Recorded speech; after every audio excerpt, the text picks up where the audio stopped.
அன்பார்ந்த நேயர்களுக்கு சாந்தியும் சமாதானமும் உண்டாவதாக. கடந்து சென்ற மனத்தியாலங்களுக்குள்ள உலகத்தில் நடந்த முக்கியமான சில விஷயங்களை பற்றி இப்போது சுருக்கமாக பார்ப்போம். இதுல இன்று முதல் செய்தியாக அல் ஜசீரா வெளியிட்ட ஒரு செய்தி, அதாவது அம்னஸ்டி இன்டர்நேஷனல் அமைப்பு ஒரு அறிக்கையை வெளியிட்டுள்ளது. முதலில் அம்னஸ்டி என்றால் என்னன்னு சொல்றேன். 1961 பீட்டர் பெனன்சன் என்ற ஒரு சட்டத்தரணி உலகத்தில் இருக்கிற மனித உரிமைகளை பாதுகாக்க சொல்லி, அதாவது உலகத்தில் உள்ள மக்கள் சுதந்திரமா, சமத்துவமா, நீதியா வாழ வேண்டும், சித்திரவதை, மரண தண்டனை, மக்களை காணாமல் செய்யப்படுதல், அரசியல் கைதிகளை விடுவிக்க செய்வது, பொதுவா சொன்ன உலக மனித உரிமைகளை பாதுகாப்பது என்று ஒரு மிகப்பெரிய அரசு சார்பற்ற ஒரு நிறுவனத்தை உருவாக்கினார். இது உலகம் முழுக்க பல நாடுகள்ல வேலை செய்யறாங்க, கண்காணிக்கிறாங்க. இவங்க கொண்டு போற ரிப்போர்ட் அறிக்கைகள் ஐக்கிய நாடுகள் சபையில ஒரு முக்கியமான ஒரு எவிடன்ஸ் ஆவணமாக மாறி இருக்கிறது, நாம பார்க்கக்கூடியதா இருக்கிறது. இந்த வகையில இந்த அம்னஸ்டி சர்வதேச அமைப்புக்கு நோபல் பரிசு கூட கிடைத்திருக்கிறது. இந்த வகையில இந்த அம்னஸ்டி சர்வதேச அமைப்பு தற்போது ஒரு அறிக்கையை வெளியிட்டுள்ளது. அந்த அறிக்கையில் சொல்லப்பட்டிருக்கிறது என்னன்னு சொன்னா, தற்போது நடந்து வர இஸ்ரேலுடைய கொடூரமான இன அழிப்புக்கு உலகத்தில் இருக்கிற பிரபலமான நிறுவனங்கள் ஆதரிக்கிறது. அதாவது குறிப்பாக குறித்த நிறுவனங்களும் நாடுகளும் அவங்களுடைய பொருளாதார செயற்பாடுகளும் இஸ்ரேலுடைய இந்த அநியாயத்துக்கு ஆதரவளிக்கிறதா. இந்த அம்னஸ்டி இன்டர்நேஷனல் யார் யார் எந்தெந்த நாடுகள்லாம் இதற்கு, குறிப்பாக எந்த தனியார் நிறுவனங்கள் எல்லாம் இதற்கு உதவி செய்து என்கிறத மிகப்பெரிய நீண்ட அறிக்கை ஒன்று வெளியிட்டிருக்கிறாங்க. அது அல் ஜசீரா என்று வெளியிட்டிருந்தது. அதை நான் சுருக்கமாக உங்களுக்கு சொல்றேன். உலகின் பெரும்பாலான நாடுகள், பல தனியார் நிறுவனங்கள் காசாவில் இஸ்ரேல் நடத்தும் இனப்படுகொலையிலும் அதன் மற்ற நடவடிக்கைகளிலும் தெரிந்தே பங்காற்றி பயனடைந்து வருவதாக இந்த அம்னஸ்டி இன்டர்நேஷனல் அறிக்கையை வெளியில கொண்டு வந்துக்கிறாங்க. இதுல அவங்க என்ன செய்யறாங்கன்னு சொன்னா, தங்களோட பொருளாதாரத்தை மாத்திரம் தான் இந்த நிறுவனங்கள் எல்லாம் இலக்காக வைத்து செயற்படுறாங்க என்று அம்னஸ்டி இன்டர்நேஷனல் குறிப்பிடுது. மேலும் சொல்லுது, இதுல 15 முக்கிய உலகளாவிய நிறுவனங்கள் இஸ்ரேல் இந்த இனப்படுகொலைக்கு அவங்க செய்த யுத்தங்களுக்கு இவங்க இன்னொரு வகையில உதவியாக அமைந்திருக்கிறாங்க. அதுல சில முக்கியமான நிறுவனங்களா போயிங் நிறுவனம், மற்றும் இந்த போயிங் அமெரிக்காவில் உள்ளது. அடுத்தது சீனாவில் இருக்கிற ஹிக்விஷன் மற்றும் தென்கொரியாவில் இருக்கிற ஹுண்டாய் என்பது வாகனங்களை உற்பத்தி செய்கிற நிறுவனம். இவைகள் எல்லாம் இஸ்ரேலுடைய நடவடிக்கைகளுக்கு ஆதரவு அளிப்பதாக, குறிப்பா தொழில்நுட்ப ரீதியான ஆதரவுகளை அவங்க செஞ்சு வராங்கன்னு சொல்லி இந்த அம்னஸ்டி இன்டர்நேஷனல் குற்றம் சாட்டிக்குது. இந்த வகையில அம்னஸ்டி சொல்லுது, இந்த நிறுவனங்கள் இஸ்ரேலுக்கான அனைத்து விற்பனை பொருட்களையும் விநியோகத்தையும் உடனடியாக நிறுத்த வேண்டும். இது மாத்திரம் இல்லாம இந்த நிறுவனங்கள் வர்த்தக கண்காட்சி, அரசாங்கத்துடைய கூட்டங்கள், ஒப்பந்தங்கள், ஆராய்ச்சி, மானியங்கள் என்று சொல்லி இஸ்ரேலுக்கு சப்போர்ட் பண்ற அனைத்து செயல்பாடுகளையும் தடுக்கிறதுக்காக அந்தந்த நாடுகள் தீவிரமா செயல்படணும் அப்படிங்கிற அறிக்கையை வெளியிட்டிருக்குது. இந்த நிறுவனங்கள்லாம் என்ன செய்யுதுன்னு சொன்னா, யுத்தத்துக்கு தேவையான ஆயுதங்கள், பாதுகாப்பு சேவைகள், கேமராக்கள், கண்காணிப்பு உபகரணங்கள், அடுத்தது ஏஐ செயற்கை நுண்ணறிவு சார்ந்த தொழில்நுட்பங்கள் போன்றவற்றை அவங்களுக்கு ஏற்ற மாதிரி உற்பத்தி செய்து இவங்களோட பொருளாதாரத்தை, பிசினஸ் வளர்க்கறதுக்கு இந்த சந்தர்ப்பத்தை பயன்படுத்தி கொண்டிருக்கிறாங்க. ஆகவே அவற்றை உடனடியாக நிறுத்துங்கள். மேலும் இந்த இஸ்ரேலை நோக்கி செல்ற ஆயுதங்கள், ராணுவ தளபாடங்கள் மற்றும் அதோடு தொடர்புபட்ட ஏனைய உபகரணங்கள் எல்லாம் சர்வதேச வான்வழியாகவும் துறைமுகங்கள் வாயிலாகவும் இஸ்ரேலுக்கு போகுது. ஆகவே ஒவ்வொரு நாடுகளும் விமான நிலையங்கள், வான்பரப்புகள் அல்லது நிலப்பகுதி வழியாக இஸ்ரேலுக்கு கொண்டு செல்லப்படுவதை தடை விதியுங்கள் என்று அம்னஸ்டி நிறுவனம் சர்வதேசத்தில் இருக்கிற ஒவ்வொரு நாடுகளுக்கும் தங்களோட கிளை நிறுவனங்களூடாக அறிவித்து வருவதாக செய்திகள் தெரிவிக்கின்றது. இதுல மேலும் அம்னஸ்டி சொல்லிக்குது, இந்த குற்றங்களோடு தொடர்பான பங்களிக்கும் நிறுவனங்களுக்கு இடையிலான அனைத்து வர்த்தக மற்றும் முதலீடுகளை ஏனைய நிறுவனங்கள் தயவு செய்து நிறுத்துங்கள் என்று பரிந்துரை செய்துள்ளது. சகோதரர்களே, இந்த தடுப்புகளை தான், அதாவது ஆகாய மார்க்க, தரை மார்க்க இஸ்ரேலுக்கு வலு சேர்க்கும் அனைத்து செயற்பாடுகளையும் இந்த அம்னஸ்டி ஆராய்ந்து உத்தியோகபூர்வமாக சொல்வதற்கு முன்னமே ஹூதிகள் அதை செய்து வருகிறார்கள். ஹூதிகள் என்ன சொல்றாங்க, கடல் மார்க்கமோ ஆகாய மார்க்கமோ இஸ்ரேலுக்கு நீங்க சரக்குகள் கொண்டு போனா நாங்க அவற்றை தடுக்கிற வேலையை செய்வோம் அப்படின்னு ஒரு சர்வதேசத்தால கிளர்ச்சி அமைப்பு சொல்லப்படக்கூடிய ஹூதிகள் செய்யறாங்க. ஆனால் அதை சர்வதேசம் எதிர்க்கிறது. ஆனால் இதே செயற்பாடை ஒவ்வொரு நாடுகளும் செய்யணும்னு சொல்லி சர்வதேசத்தால ஏற்றுக்கொள்ளப்பட்ட இந்த அம்னஸ்டி நிறுவனம் சொல்லி இருக்குது. சர்வதேச நாடுகள் செய்யுமா என்று பொறுத்திருந்து பார்ப்போம்.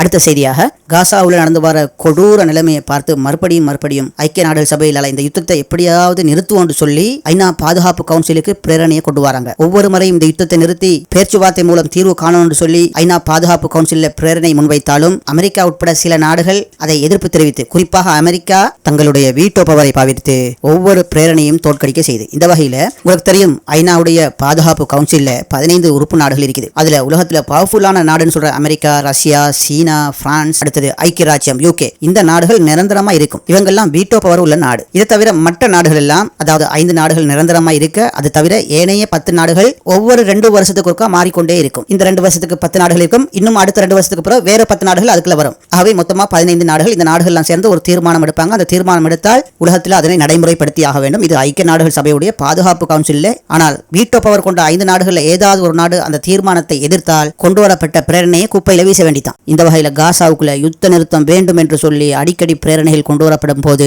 அமெரிக்காவோடு சேர்ந்து இந்த இங்கிலாந்தெல்லாம் சப்போர்ட்டுக்கு கை தூக்கி வேணாம், யுத்த நிறுத்தம் வேணாம் அடிக்கடி சொல்லுவாங்க. ஆனால் நேற்று நடந்த பாதுகாப்பு கவுன்சில்ல இந்த யுத்த நிறுத்தம் வேண்டும் என பிரேரணை கொண்டு வந்த போது 15 நாடுகள்ல 14 நாடுகள் ஐக்கிய ராஜ்யம் உட்பட எல்லா நாடுகளும் கை உயர்த்தி நிறுத்துங்கள் என்று அறிவித்தது. ஆனால் தனி ஒருவனாக அமெரிக்கா யுத்த நிறுத்தம் வேண்டாம் என்று வீட்டோ அதிகாரத்தை பாவித்து கையை உயர்த்தி காசா மக்களுடைய உதிரம் ஓட்டப்படுவதற்கு இஸ்ரேலுக்கு ஆதரவாக கையை உயர்த்தி அந்த பிரேரணையை குப்பைக்கு எறிய வழி செய்தது இந்த அமெரிக்கா. அதேவேளை இந்த பாதுகாப்பு கவுன்சில்ல வாக்கெடுப்பு முடிந்த பிறகு அல்ஜீரியாவுடைய தூதர் ஒரு விஷயத்தை சொல்றார். அது என்ன சொல்றார் என்று சொன்னா, இந்த அல்ஜீரியாவோட பேர் பலமுறை உச்சரிக்கப்பட்டது, நீங்க எல்லாம் கேட்டுக்கொண்டு தான் இருந்தீங்க அப்படின்னு இஸ்ரேலுடைய ஐநாவுக்கான பிரதிநிதியை பார்த்து பேசுற மாதிரி அல்ஜீரியா தூதுவர் பேச ஆரம்பிக்கிறார். அல்ஜீரியா ஆப்பிரிக்காவில் வடக்கு பகுதியில் இருக்கிற ஒரு இஸ்லாமிய நாடு, ஈரானோட மிக நெருங்கிய தொடர்பு உள்ள நாடு. இந்த வகையில் அல்ஜீரியா தூதுவர் நேற்று ஐநா பாதுகாப்பு கவுன்சிலில் பேசும்போது சொல்றார், இஸ்ரேல் தூதர் திட்டமிட்டே அல்ஜீரியாவை குறிவைக்க நினைக்கிறார் என்று பேச்சை ஆரம்பித்து இன்று நடந்த வாக்கெடுப்பில் 14 நாடுகள் இந்த பிரேரணைக்கு ஆதரவாகத்தான் வாக்களித்தது. ஆகவே இது உலக பெரும்பான்மை மக்களுடைய விருப்பத்தை இன்று ஐநா பாதுகாப்பு கவுன்சில் பிரதிபலித்தது. ஆனால் இந்த அல்ஜீரியாவை இந்த பாதுகாப்பு கவுன்சிலில் அச்சுறுத்த முயற்சிக்காதீங்க, அதாவது பயன்காட்ட முயற்சிக்காதீங்க அப்படின்ற ஒரு வார்த்தையை அவர் சொன்னாரு. ஏன் அவ்வாறு சொன்னார்னு சொன்ன விஷயம் இதுவரையும் கிடைக்கல. அப்படின்ற இஸ்ரேல் அமெரிக்கா இந்த அல்ஜீரியாவை ஏதோ ஒரு விஷயத்துல அச்சுறுத்திருக்கலாமோ என்ற ஒரு சந்தேகம் வருது. இந்த வகையில் அல்ஜீரியா தூதுவர் சொல்றாரு, நமது நாட்டை யாராலும் அச்சுறுத்த முடியாது. சென்ற வாரம் பாகிஸ்தான் தூதரையும் இப்படித்தான் அச்சுறுத்த முயன்று தோல்வி அடைந்து போனீங்க, இதை ஞாபகம் வைத்துக் கொள்ளுங்க என்று அவர் குறிப்பிட்டு விட்டு சொல்றார், காசாவுல கற்பனைக்கு அப்பாற்பட்ட துயரம், அதாவது கற்பனையே செய்ய முடியாது அப்படிங்கிற ஒரு நிலைமை காசாவுல இருக்குது. பொதுமக்கள் இடைவிடாது குண்டு வீசப்படுறாங்க, மனிதாபிமான உதவிகள் அங்கு மக்களுக்கு கிடைப்பதா மாயை செய்யப்படுகிறது, பசி பரவி இருக்கிறது, எங்க பார்த்தாலும் இனப்படுகொலை நடைபெறுகிறது. இந்த மாதிரி ஒரு நிலையால உலகமே அதிருப்தியில் இருக்கிறது. இந்த வகையில் எங்கள் நாட்டு ஜனாதிபதி அப்துல் மஜீத் சொல்லியிருக்கிறாரு, அல்ஜீரியா எப்போதும் காசா மக்களுக்காக, அதாவது பாலஸ்தீன மக்களோடு தான் இருக்கும். நெத்தனியாக குறிப்பிடுவது போல இஸ்ரேலுடைய இன்னொரு தலைநகரம் ஜெருசலம் அல்ல, ஜெருசலம் என்பது பாலஸ்தீனத்துக்குரிய தலைநகரம். பாலஸ்தீனம் சுதந்திரம் பெறும் வரை அல்ஜீரியா பாலஸ்தீனத்தோடு தான் நிற்கும் என்பதில் மாற்று கருத்து கிடையாது. உலக நாடுகள் வழங்கிய கடுமையான கண்டனத்திலிருந்து கவனத்தை திசை திருப்பத்தான் இஸ்ரேல் அல்ஜீரியாவை குற்றம் சாட்டி வருவது. மொத்தத்தில் அல்ஜீரியா பாலஸ்தீன மக்களுக்கான தனது உறுதியான ஆதரவை மீண்டும் உறுதிப்படுத்துகிறது. எங்களை யாராலும் எப்படியும் மிரட்ட முடியாது என்று தெளிவான செய்தியை நேற்று பாதுகாப்பு கவுன்சிலில் அல்ஜீரியா தூதுவர் சொல்லிவிட்டு எழுப்பி சென்ற விடயம் இன்று அதிக ஊடகங்களில் பேசப்பட்ட ஒரு விஷயமாயிருக்குது. அடுத்த செய்தியாக, யமனுடைய மாரிப் மாகாணத்துக்குள்ள திடீரென நுழைஞ்ச இஸ்ரேல் போர் விமானங்களை கண்ட யமன் பாதுகாப்பு படை மிக கடுமையான தாக்குதலை 18ஆம் தேதி செப்டம்பர் மாதம் செய்ததாக தகவல் குறிப்பிடுகிறது. இந்த வகையில் F-15 போர் விமானம் ஒன்று மிக துல்லியமான தாக்குதலில் சுட்டு வீழ்த்தினோம் என்று யமன் அறிவித்துள்ளதாக இந்த செய்தி குறிப்பிடுகிறது. ஆனால் யமன் மீது திடீரென்று வான்பரப்புக்குள் நுழைந்து தாக்க வந்து மறுபடியும் அமெரிக்காவுடைய தயாரிப்பான F-15 விமானத்தை நேற்று இழந்துவிட்டு மீதி விமானங்கள் தப்பி சென்ற செய்தியை அனைத்து இஸ்ரேலிய ஆதரவு ஊடகங்களும் மறைத்து வருகிறது என்று இந்த செய்தி குறிப்பிடுகிறது. மேலும் துல்லியமாக நடத்தப்பட்ட இந்த தாக்குதலில் போர் விமானத்தின் வால் பகுதி தீப்பிடித்து எரிய பைலட் என்ன செஞ்சுகிறார், விமானத்திலிருந்து ஒட்டோவாக வெளியே பெரசூட் மூலம் வீசப்பட்ட போது அவற்றுக்கு அருகாமையில் வந்த இன்னொரு விமானம் அவரை கேப்சர் பண்ணி கொண்டு போவதற்கான முயற்சிகளை செய்த போது, ஆனால் அந்த விமானங்களுக்கு அது கைகூடவில்லை. உடனே யமன் வான்வெளியை விட்டு நீங்கியது. விமானி தரையில் இறங்கிய பின் அவர் உயிரோடு உள்ளாரா அல்லது யமன் படைகளால் கைது செய்யப்பட்டு கொண்டு செல்லப்பட்டுள்ளாரா என்பது சம்பந்தமான தகவல்கள் இன்னும் உறுதி செய்யவில்லை என்று இந்த செய்திகள் குறிப்பிடுகிறது. சிலபோது தன்னைத்தானே சூசைட் செய்து கொள்ளக்கூடிய இஸ்ரேலுடைய பழைய ராணுவ கொள்கையும் உள்ளது. ஆனால் இந்த பைலட்டுக்கு என்ன நடந்தது, உண்மையில் அவர் சிக்கினால் யமன் ராணுவத்தினால் கைது செய்யப்பட்டால் அது உலகத்திலே குறிப்பாக இஸ்ரேல் ராணுவத்தில் ஒரு மிகப்பெரிய அதிர்வை ஏற்படுத்தும் என்று இந்த செய்தி குறிப்பிட்டுவிட்டு மேலும் கூறுகிறது, தற்போது யமனுடைய வான்பரப்பு முன்பு போல் அல்லாது வான்பரப்பை முற்றுமுழுதாக அவர்கள் நவீன தொழில்நுட்பங்கள் மூலம் கண்ட்ரோல் செய்து வருகிறார்கள். நேற்று நடந்த இந்த சம்பவம் இரண்டாவது முறையாகவும் விமானம் வீழ்த்தப்பட்டுள்ளது. உலகத்தில் இருக்கிற சின்ன ஒரு ஆயுத குழு இவ்வளவு பெரிய அதிநவீன தொழில்நுட்பங்களை பயன்படுத்துகிறதா என்பது எல்லாம் தற்போது உலகத்தில் அதிர்வுகளாக உள்ளது என்று இந்த செய்தி மேலும் குறிப்பிடுகிறது.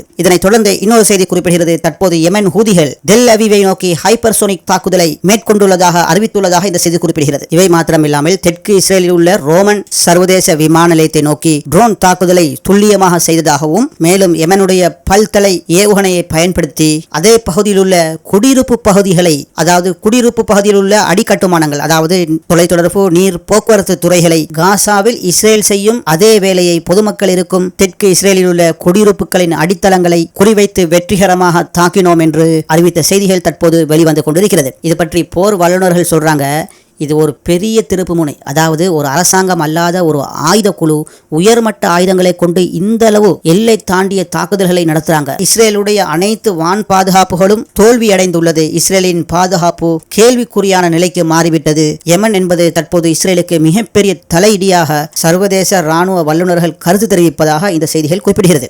சரி சகோதரர்களே, மீண்டும் முக்கிய செய்திகளோடு விரைவில் உங்களை சந்திக்கின்றேன். இது குளோபல் நூலகத்துடைய குளோபல் டாக் நிகழ்ச்சி.